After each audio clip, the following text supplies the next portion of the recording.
pa daw kami kakain. Sa KFC, sa Inasal, sa Subway.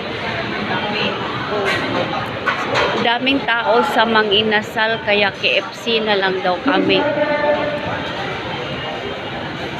Dito mga kasama ko kasi birthday ng anak ni ate.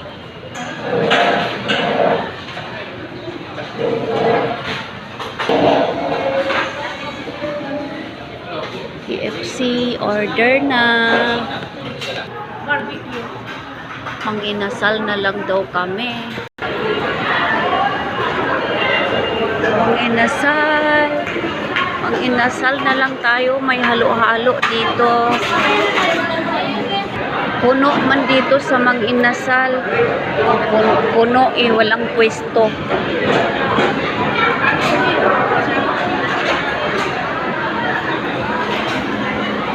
Puno ang Mang Inasal.